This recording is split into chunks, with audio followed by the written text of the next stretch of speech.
നമസ്കാരം. നമ്മളിന്ന് ചർച്ച ചെയ്യുന്നത് നിങ്ങൾ പങ്കുവച്ച വീരപ്പൻ കാടിന്റെ നിഴൽ എന്ന ആ ഒരു ലേഖനത്തെക്കുറിച്ചാണ്. നമുക്കതിലേക്കൊന്ന് ആഴ്ന്നിറങ്ങിയാലോ? തീർച്ചയായും. സത്യമംഗലം കാടുകളുടെ പശ്ചാത്തലത്തിൽ വീരപ്പൻ എന്ന ശരിക്കും പറഞ്ഞാൽ വളരെ സങ്കീർണമായ ഒരു വ്യക്തിത്വത്തെക്കുറിച്ചുള്ള ഒരുപാട് വിവരങ്ങൾ ഇതിലുണ്ട്, അല്ലേ? അതെ അതെ. അപ്പോ വെറുമൊരു കുറ്റവാളി എന്ന ആ ലേബൽ, അതിനപ്പുറം എന്താണ് ആ ജീവിതം എന്ന് നോക്കുക. അതാണ് നമ്മുടെ ലക്ഷ്യം. ശരിയാണ്. അപ്പൊ തുടങ്ങുന്നത് തമിഴ്നാട് കർണാടക അതിർത്തിയിലെ ഗോപിനാഥം എന്ന ഗ്രാമത്തിൽ നിന്നാണ്. ലേഖനം തുടങ്ങുന്നത് അങ്ങനെയാണല്ലേ? അതെ, ഗോപിനാഥം. അവിടെയാണ് വീരപ്പന്റെ എന്താ പറയാ തുടക്കം. കാട് തന്നെയായിരുന്നു അയാളുടെ ലോകം, പാഠശാല. പിന്നെ അതൊരു സാമ്രാജ്യമായി മാറി. ശരിയാണ്. ചെറുപ്പത്തിലെ ഈ ആനക്കൊമ്പുവേട്ട, ചന്ദനക്കടത്ത്, ഇതൊക്കെ കണ്ടും കേട്ടുമാണ് വളരുന്നത്. അതെ, അധികം വൈകാതെ അതിലൊരു കൈനോക്കുകയും ചെയ്തു. പിന്നീട് അതില് ഒരു വൈദഗ്ധ്യം തന്നെ നേടി. ശരിയാണ്. ലേഖനം വരച്ചുകാട്ടുന്ന ആ ഒരു രൂപം, പിരിച്ചുവെച്ച മീശ, തീക്ഷ്ണമായ നോട്ടം, അതൊക്കെ പിന്നീട് ഭയത്തിന്റെയും ചില നാടോടി കഥകളുടെയൊക്കെ ഒരു പ്രതീകമായി മാറി. ശരിയാണ്. വെറും 17-ാം വയസ്സിലാണ് ആദ്യത്തെ കൊലപാതകം നടത്തുന്നത് എന്ന് ലേഖനം പറയുന്നുണ്ട്. ഓഹോ, 17ഓ? അതെ. പിന്നെ പതിറ്റാണ്ടുകൾ നീണ്ടുനിന്ന ഒരു തരം ഒളിയുദ്ധം തന്നെയായിരുന്നു അത്. കാടിനെ മറയാക്കി സ്വന്തമായൊരു സാമ്രാജ്യം, അങ്ങനെ തന്നെ പറയാം. അവിടെയാണ് ശരിക്കും ഈ ലേഖനം ഒരു പ്രധാന വൈരുദ്ധ്യത്തിലേക്ക് വിരൽ ചൂണ്ടുന്നത്. അതെ, ആ വൈരുദ്ധ്യം അതാണിതിലെ ഒരു രസം, അല്ലേ? ചില ഗ്രാമീണരെ സംബന്ധിച്ചിടത്തോളം വീരപ്പൻ ഒരു രക്ഷകനാണ്. ഭക്ഷണം, പണം, സംരക്ഷണം ഒക്കെ കൊടുക്കുന്ന ഒരാൾ. ഒരു റോബിൻഹുഡ് എന്നൊക്കെ പറയില്ലേ, അതുപോലെ. അതെ. എന്നാൽ അധികാരികൾക്ക് അയാൾ പിടികിട്ടാപ്പുള്ളിയായ കൊടുങ്കുറ്റവാളി, മരങ്ങൾക്കിടയിലൂടെ ഇങ്ങനെ പാഞ്ഞുപോകുന്ന, ആർക്കും പിടികൊടുക്കാത്തൊരാൾ. ഈ ഇരട്ടമുഖം. ലേഖനം അതിനെക്കുറിച്ച് എന്താണ് കൂടുതലായി പറയുന്നത്? ലേഖനം പറയുന്ന പ്രധാന കാര്യം ഈ വൈരുദ്ധ്യം തന്നെയാണ്. അതായത് ഒരേ സമയം ക്രൂരനായ കൊള്ളക്കാരനും ചിലർക്ക് ഒരു രക്ഷകനുമാകാൻ കഴിഞ്ഞു എന്നത്. അതെ, അത് സാധാരണ കുറ്റവാളികളിൽ നിന്ന് വീരപ്പനെ ഒരുപക്ഷെ വ്യത്യസ്തനാക്കുന്നുണ്ട്. ഒരു പ്രതിച്ഛായ ഉണ്ടാക്കിയെടുക്കാനുള്ള കഴിവ്. ശരിയാണ്. നിയമവ്യവസ്ഥയോടും ഭരണകൂടത്തോടുമുള്ള ഒരു വെല്ലുവിളിയായി പോലും ചിലർ ഇതിനെ കണ്ടിരിക്കാം. ലേഖനം അങ്ങനെ സൂചന നൽകുന്നുണ്ട്. തീർച്ചയായും. വർഷങ്ങളോളം പോലീസിനെയും പിന്നെ ആ സ്പെഷ്യൽ ടാസ്ക് ഫോഴ്സ്, അവരെയൊക്കെ വെട്ടിച്ച് കാടിനുള്ളിൽ കഴിഞ്ഞു എന്നത് നിസ്സാര കാര്യമല്ല. അതെ അതെ.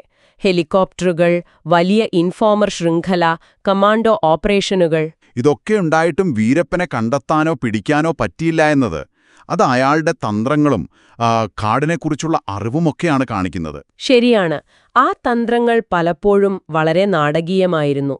വനം വകുപ്പ് ഉദ്യോഗസ്ഥർ, പോലീസുകാർ, അവരെ മാത്രമല്ലല്ലോ. അല്ല, പ്രമുഖരായ വ്യക്തികളെ വരെ തട്ടിക്കൊണ്ടുപോയ സംഭവങ്ങൾ ഈ ലേഖനം ഓർമ്മിപ്പിക്കുന്നുണ്ട്. പ്രത്യേകിച്ച് ആ കന്നഡ നടൻ രാജ്കുമാറിനെ തട്ടിക്കൊണ്ടുപോയ സംഭവം. അതെത്ര കോളിളക്കമുണ്ടാക്കിയതാണ്. ശരിയാണ്. അത് വെറുമൊരു തട്ടിക്കൊണ്ടുപോകൽ മാത്രമായിരുന്നില്ല. അതിലൂടെ ചില ആവശ്യങ്ങൾ മുന്നോട്ട് വയ്ക്കുകയായിരുന്നു അയാൾ. എന്തൊക്കെയായിരുന്നു ആവശ്യങ്ങൾ? ഗോത്രവർഗക്കാർക്ക് നീതി കിട്ടണം, തനിക്കൊരു സ്വാതന്ത്ര്യസമര സേനാനിയുടെ പരിഗണന വേണം, അങ്ങനെയൊക്കെ. ഇത് വീരപ്പന്റെ ധൈര്യവും ഭരണകൂടത്തെ വെല്ലുവിളിക്കാനുള്ള ആ ഒരു മനോഭാവവും വ്യക്തമാക്കുന്നുണ്ട്. അതേസമയം തന്നെ ഒറ്റുകാരാണെന്ന് സംശയം തോന്നിയാൽ അവരെയൊക്കെ നിഷ്കരുണം കൊലപ്പെടുത്തിയിരുന്നുവെന്നും ലേഖനം പറയുന്നു. ഭയവും വിധേയത്വവും ഉറപ്പാക്കാനുള്ള വഴികളായിരുന്നു അതെല്ലാം. അതെ, വർഷങ്ങളോളം ഈ നാടകീയതയെല്ലാം തുടർന്നു. പക്ഷേ ലേഖനം പറയുന്ന പോലെ 2004-ൽ ഓപ്പറേഷൻ കുക്കൂൺ വന്നു. അതെ, അതോടെ കാര്യങ്ങൾ മാറിമറിഞ്ഞു. എന്തായിരുന്നു ആ ഓപ്പറേഷന്റെ ഒരു പ്രത്യേകത? STF, അതായത് പ്രത്യേക ദൗത്യസംഘം, ഈ ദൗത്യം പ്ലാൻ ചെയ്തത്. ഓഹോ. ഗ്രാമീണരായിട്ട്, പാൽക്കാരനായിട്ട്, ബാർബർമാരായിട്ട്, ഡ്രൈവർമാരായിട്ട്, എന്തിന് ഭിക്ഷക്കാരായിട്ട് പോലും വേഷം മാറി അവർ വീരപ്പന്റെ ആ ഒരു വിശ്വസ്ത വലയത്തിലേക്ക് നുഴഞ്ഞുകയറി. അപ്പോ വിവരങ്ങൾ ശേഖരിച്ചു, കെണിയൊരുക്കി. അതെ, വീരപ്പൻ ഏറ്റവും വിശ്വസിച്ച തന്ത്രം, വേഷം മാറൽ, അതുതന്നെ അയാൾക്കെതിരെ പ്രയോഗിച്ചു എന്നത് ഒരു വൈരുദ്ധ്യം തന്നെ. അങ്ങനെ ആ കെണി ഫലം കണ്ടു. 2004 ഒക്ടോബറിലെ ആ രാത്രി. ലേഖനത്തിൽ അതിനെപ്പറ്റി പറയുന്നുണ്ടല്ലോ.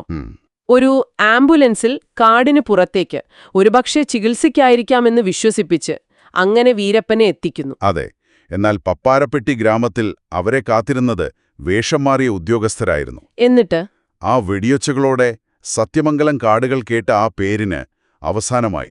അയാള് അടക്കി വാണിരുന്ന കാടിനു പുറത്ത് ഒരു സാധാരണ ഗ്രാമത്തിലെ പൊടിമണ്ണിൽ ആ ജീവിതം തീർന്നു. ശരിയാണ്. അനീതിയിൽ നിന്ന് ജനിച്ച് വനനിയമങ്ങൾ പഠിച്ച് ഒടുവിലൊരു കെണിയിൽ അവസാനിച്ച ഒരു നിഴൽ, ഒരു കെട്ടുകഥ. ചരിത്രത്തിലെ മായാത്ത ഒരു മുറിപ്പാട്. ലേഖനം അങ്ങനെയാണ് വീരപ്പനെ ഉപസംഹരിക്കുന്നത്. അപ്പോ ഈ വിവരങ്ങളെല്ലാം മനസ്സിൽ വെച്ചുകൊണ്ട് നമ്മൾ എന്താണ് ഇതിൽ നിന്നെടുക്കേണ്ട പ്രധാന ചിന്ത? വീരപ്പൻ വെറുമൊരു കൊടുങ്കുറ്റവാളി മാത്രമായിരുന്നോ അതോ പാർശ്വവൽക്കരിക്കപ്പെട്ടവരുടെ ശബ്ദമില്ലാത്ത പ്രതിഷേധത്തിന്റെ ഒരു പരുക്കൻ രൂപമായിരുന്നോ അയാൾ?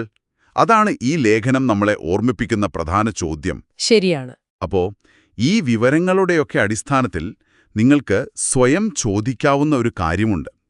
വീരപ്പനെ പോലുള്ള ഒരാളുടെ ഉദയവും അസ്തമയവും നമ്മുടെ സമൂഹത്തിലെ അധികാരഘടനകളെക്കുറിച്ചും പിന്നെ ഈ പാർശ്വവൽക്കരിക്കപ്പെട്ട ജനവിഭാഗങ്ങൾ, പ്രത്യേകിച്ച് വനവാസികൾ, അവർ നേരിടുന്ന നീതിനിഷേധങ്ങളെക്കുറിച്ചുമൊക്കെയുള്ള നമ്മുടെ ധാരണകളെ എങ്ങനെയാണ് ചോദ്യം ചെയ്യുന്നത്?